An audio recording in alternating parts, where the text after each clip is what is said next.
mūsų kelionė veda į Žemaitijos šiaurės vakarus, į jaukius Barstyčius, apsuptus kalvų, miškų ir senų pasakojimų. Barstyčiai nedidelis, bet istoriškai ir gamtiškai įdomus miestelis Skuodo rajono savivaldybės pietryčiuose Žemaitijoje. Na ir veikia kaip seniūnijos centras ir žymus dėl didžiausio Lietuvos riedulio bei autentiško kraštovaizdžio. Beje, čia stūkso Raganų kalnas, kuriame kasmet dega joniniai laužai, o apylinkių pelkės, ežerėliai ir slėniai formuoja vaizdą, kurį daugelis vadina Mažąja Šveicarija.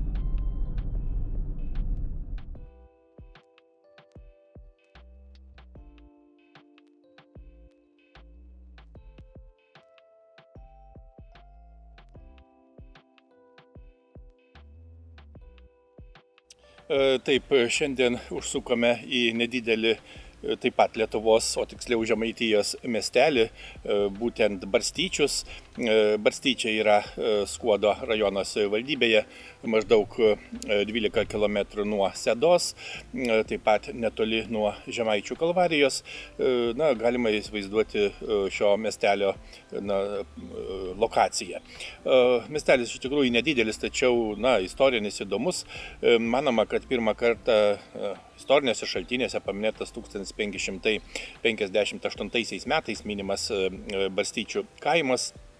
Yra be abejo bažnyčia, yra nedidelis toks miestelio centras, taip pat gražiai sutvarkytas, prižiūrimas, yra vaikų globos namai, yra seniūnija be abejo, nes Barstyčiai yra seniūnijos centras, ir žinoma kai kurios kitos būtinos ir reikalingos įstaigos. Taip pat galima sakyti, kad Barstyčių įžymybė yra garsusis Barstyčių akmuo, riedulys, didžiausias Lietuvos akmuo. Tiesa, jis yra ne pačiame be abejo miestelėje, bet šiek tiek šalia miestelio Puokės kaime, tačiau čia tik tai keli kilometrai, mes jį būtinai aplankysime ir apžiūrėsime, didžiausią Lietuvos riedulį. Tai irgi įdomus gamtinis be abejo gamtos objektas. Ir kaip visada šį bei tą papasakosime apie Barstyčius, nes tai tikrai įdomus ir savotiškai turtingas istoriškai kitais požiūriais Lietuvos nedidelis Žemaitijos miestelis.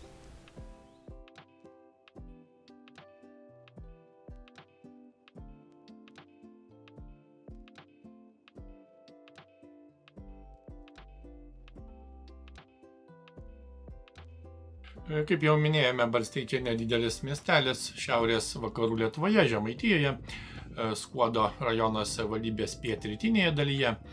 Ir jis įsikūręs maždaug už 12 km į vakarus nuo Sedos ir yra Barstyčių seniūnijos centras. Šios apylinkės išsiskiria kalvotų, ledynų suformuotų kraštovaizdžių. Aplink miestelį plyti miškai, laukai, pelkės, telkšo nedideli ežerai ir ežerėliai.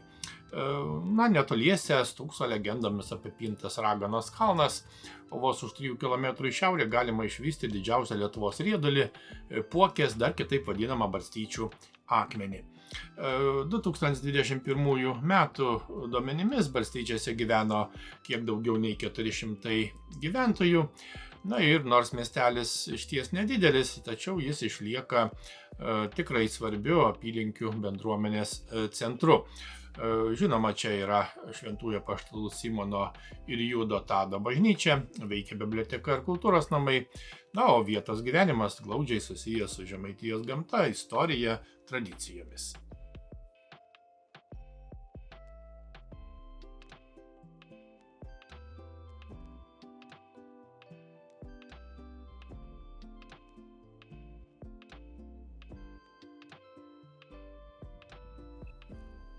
Kaip jau minėjome, Barstyčiai ne tik nedidelis Žemaitijos miestelis, bet ir visos seniūnijos centras, administruojantis aplinkinius kaimus bei telkiantis vietos bendruomenę.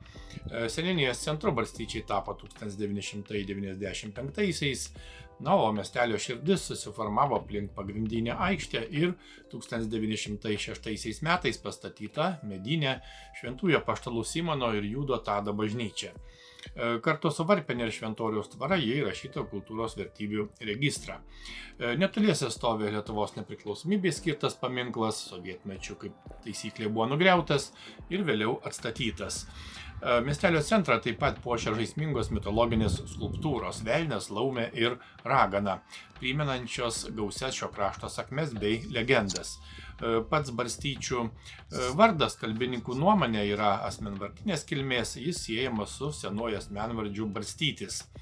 Taip, miestelio centre yra matomas ir krikščioniškas paveldas, Lietuvos laisvės istorija, na ir paslaptinga Žemaitijos mitologijos pasaulis.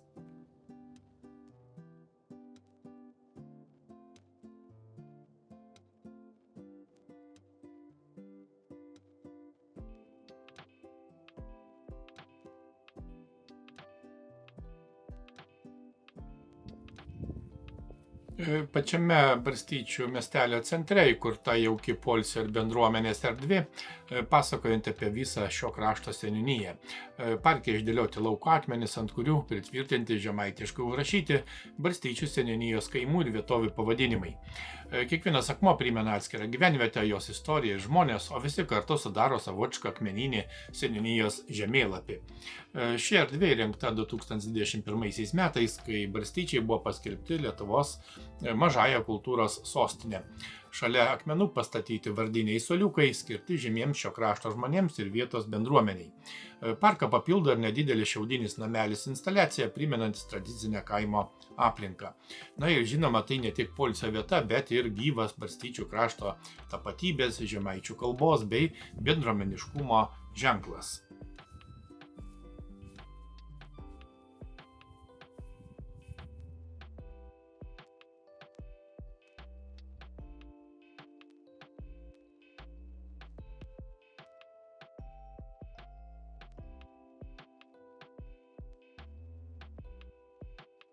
Na, Barstyčių miestelio širdis tai ne tik medinė Šventųjų Apaštalų Simono ir Judo Tado bažnyčia, pastatyta 1906 metais, bet ir jauki nuolat tvarkoma aplinka, kurioje vietos žmonės ir svečiai renkasi pailsėti, pasivaikščioti ar praleisti laiką. Bažnyčios prieigose įrengta tikrai tvarkinga poilsio zona su patogiais suoliukais, takeliais ir žaluma, kurioje malonu stabtelėti po apsilankimo šventovėje ar tiesiog pasimėgauti ramiu miestelio pulsavimu. Ši erdvė nuolat prižiūrima 2018 metais, savivaldybės lėšomis buvo atnaujinta šaligatvio danga, o darbus atliko patys Barstyčių bendruomenės nariai. Na, visa tai rodo, kaip svarbi ši vieta vietos gyventojams. Na, taip pat be abejo yra ir sporto zona, įvairūs treniruokliai bei lauko scena. Galima drąsiai sakyti, kad Barstyčių bendruomenė tikrai aktyvi, kūrybinga ir savo kraštą puoselėjanti. Vietos žmonės organizuoja įvairias šventes, kūrė jaukias viešasias erdves, saugo žemaitiškas tradicijas ir rūpinasi, kad miestelis tikrai išliktų gyvas bei patrauklus.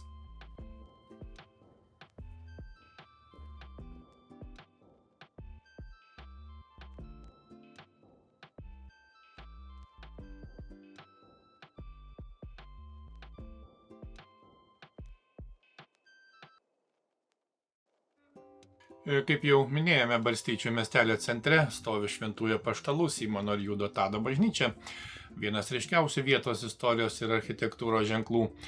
Pirmąją bažnyčią čia 1788 pastatė dvarininkas Tadas Jagminas.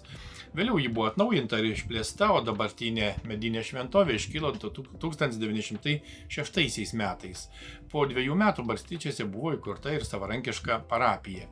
Bažnyčia yra stačiakampio plano su prieangiu ir masyviu bokštu, matoma iš įvairių miestelio vietų.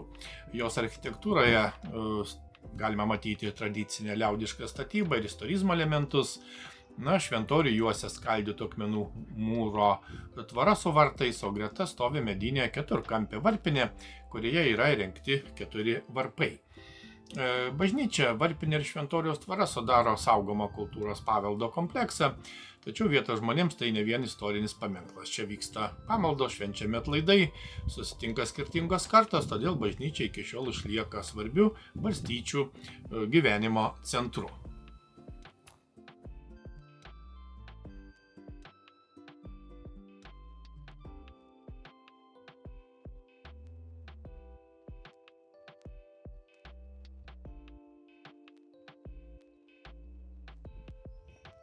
Švietimo istorija Barstyčiuose siekia 20-ojo amžiaus pradžią. 1908 metais miestelėje pradėjo veikti valstybinė pradinė mokykla, suteikusi galimybę mokytis Barstyčių ir aplinkinių kaimų vaikams. Bėgant metams mokykla augo kartu su miesteliu. 1949-aisiais ji tapo 7-mete, vėliau 8-mete, o nuo 1958 veikė kaip vidurinė mokykla. Ir daugeliui krašto žmonių tai buvo ne tik mokymosi, bet ir kultūros, sporto bei bendruomenės susibūrimo vieta. Mažėjant mokinių skaičiui keitėsi ir mokyklos statusas. 2015-aisiais ji tapo pagrindinė, o nuo 2022 veikia kaip Skuodo rajono Ilokių gimnazijos Barstyčių skyrius. Ir šiandien čia ugdomi ikimokyklinio, priešmokyklinio ir pradinio amžiaus vaikai. Taip išsaugoma ilgametė švietimo tradicija ir galimybė mažiausiams Barstyčių krašto gyventojams mokytis arčiau namų.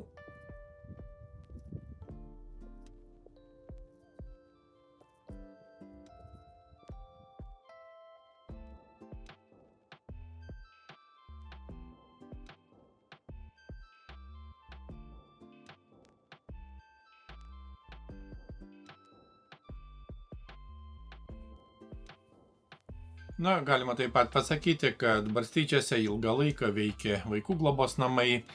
O šiuo metu Barstyčių vaikų globos namai tai buvusi socialinės globos įstaiga, veikusi daugiau kaip 70 mečius ir buvusi svarbiu regiono socialinės rūpybos centru. Įstaiga buvo įkurta 1948 metais. Joje gyveno be tėvų globos likę vaikai, kuriems buvo teikiama priežiūra, ugdymas ir kasdienė pagalba. Globos namai veiklą nutraukė 2023 metų sausio 1 dieną, o tų pačių metų balandžio 12 dieną įstaiga buvo oficialiai išregistruota. Jos funkcijas perėmė viešoji įstaiga Ilokių globos namai, turinti padalinį Barstyčiuose.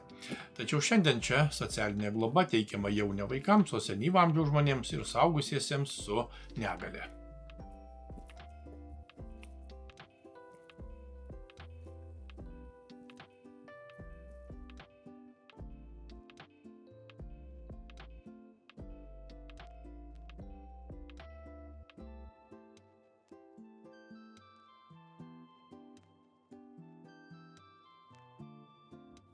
Pietinėje Barstyčių miestelio dalyje tyvuliuoja nedidelis, tačiau jaukus ežerėlis, kurį vietos gyventojai dažnai vadina tiesiog prūdu. Jį nesunku pasiekti važiuojant Prūdo gatve, kurios pavadinimas tarsi pats nurodo kelią link vandens. Ežerėlio aplinka rami vieta trumpam sustoti, atsikvėpti ir pabūti gamtoje. Čia galima pasivaikščioti pakrantę, stebėti vandens paviršių, augmeniją bei besikeičiančius metų laikus. Šiltuoju laikotarpiu ežerėlis pagyvina pietinę miestelio dalį ir tampa malonė vieta vietos žmonių poilsiui bei laisvalaikiui. Nors šis vandens telkinys nėra didelis, jis yra svarbi Barstyčių kraštovaizdžio dalis. Ežerėlis be abejo miesteliui suteikia daugiau žalumos, ramybės, jaukumo, o keliautojams atskleidžia dar vieną kiek tylesnį Barstyčių veidą. Taigi Barstyčių ežerėlis nedidelis, nenutekantis vandens telkinys, apsuptas pelkėtų pievų. Jo vakarinė pakrantė driekiasi kelias Seda Barstyčiai Salantai.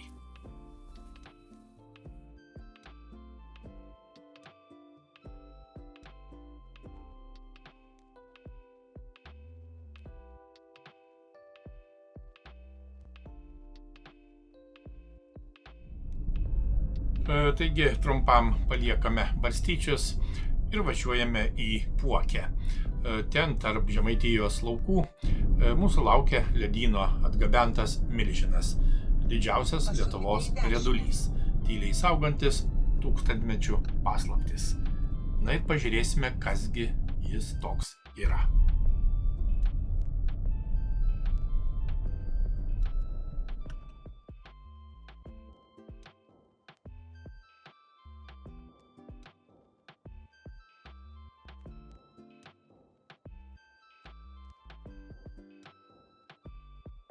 Taigi einame apžiūrėti riedulio, prieš mus Puokės, dar kitaip vadinamas Barstyčių akmuo. Kaip minėjome, tai didžiausias Lietuvoje žinomas riedulys, stūksantis Puokės kaime netoli Barstyčių. Jo ilgis siekia apie 13,4 metro, plotis 7,5 metro, o aukštis 3,6 metro. Akmens masė priklausomai nuo skaičiavimo metodo vertinama daugiau kaip 500 tonų, o kai kuriuose šaltiniuose nurodoma net apie 680 tonų. Savo formą jis primena smailėjantį didžiulio laivo denį.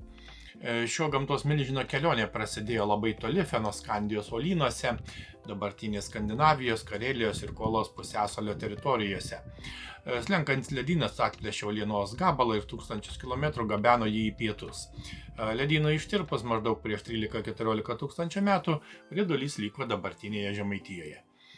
Barstyčių akmuo sudarytas daugiausia iš mikroklininio granito, jame galima įžvelgti kvarco, žėručio, feldšpatų ir kitų mineralų. Tačiau ilgą laiką žmonės net nenumanė, kokio dydžio milžinas slepiasi po žeme. Matėsi tik nedidelė jo paviršiaus dalis. Apie 1956-57 metus melioratoriams pradėjus kasimo darbus, paaiškėjo tikrasis riedulio mastas. Vėliau akmuo buvo visiškai atkastas, aplinka nusausinta ir pritaikyta lankytojams. Su akmeniu siejami ir seni padavimai. Yra pasakojama, kad šioje vietoje kadaise stovėjusi pagoniška šventykla. Užsirūstinęs perkūnas ją užvertė žemėmis, kartu palaidodamas ir didįjį akmenį. Šiandien Puokės akmuo yra saugomas gamtos paveldo objektas, ledynmečio liudininkas, ir žinoma įspūdingas priminimas, kad kartais didžiausios istorijos labai ilgai slypi tiesiog po mūsų kojomis.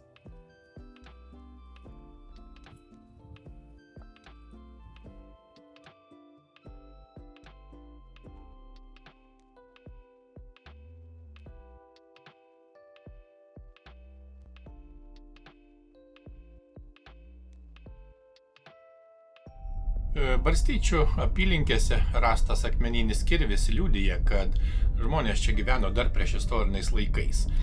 Rašytinėse šaltinėse Barstyčių kaimas pirmą kartą paminėtas 1588 metais. Tuomet jį sudarė 18 valakų žemės. 17 amžiaus dokumentuose jau minimi ir kaimas, ir Barstyčių dvaras. Nuo 1649 iki 1773 vietovė priklausė Pašiaušės jėzuitų kolegijai, o vėliau atiteko bajorams Jegminams. Tadas Jegminas 1788 čia pastatė pirmąją bažnyčią, todėl vietovė kurį laiką buvo vadinama Jegminpoliu. 1841 metais Barstyčia jau skirstyti į miestelį, turėjusi 16 kiemų ir 15 kiemų kaimą. 19 amžiaus antroje pusėje veikė parapinė mokykla, o 1906 metais iškilo dabartinė medinė bažnyčia. 1908 Barstyčiai tapo parapijos centru.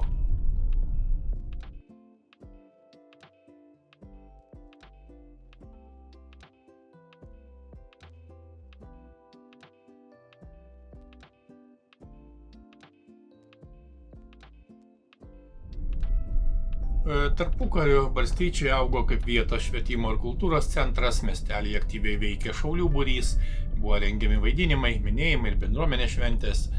1936 metais pastatytas pavasarininkų paminklas, skirtas Lietuvos nepriklausomybei ir katalikiško jaunimo veiklai. Tačiau Antrasis pasaulinis karas paliko skaudžių žymių. 1941 metais buvo išžudyta 13 miestelio šeimų, o pokariu Barstyčių apylinkėse prieš sovietinę okupaciją kovojo Alkos rinktinės partizanai. 1947-1950 metais Barstyčiai buvo valsčiaus, vėliau apylinkės ir kolchozo centras. Sovietmečiu čia plėtėsi mokykla, pradėjo veikti vaikų globos namai, biblioteka ir kultūros namai. 1974 metais nugriautas pavasarininkų paminklas buvo atstatytas tik 1990 metų spalį. Nuo 1995 metų Barstyčiai yra seniūnijos centras, o 2011 metais patvirtintas miestelio herbas. Ir žinoma, naują kultūrinio gyvenimo impulsą suteikė 2021, kai Barstyčiai tapo Lietuvos mažąja kultūros sostinė. Tuomet miestelėje atsirado naujų viešųjų erdvių, meno kūrinių ir žemaitišką tapatybę pabrėžiančių ženklų.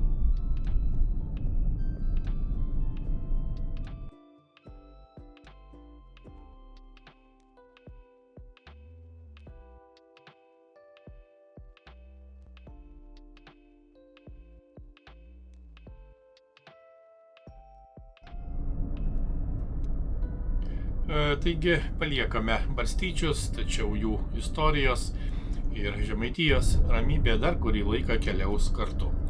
Nes kiekvienas Lietuvos kampelis yra savaip įdomus, savitas ir nepakartojamas.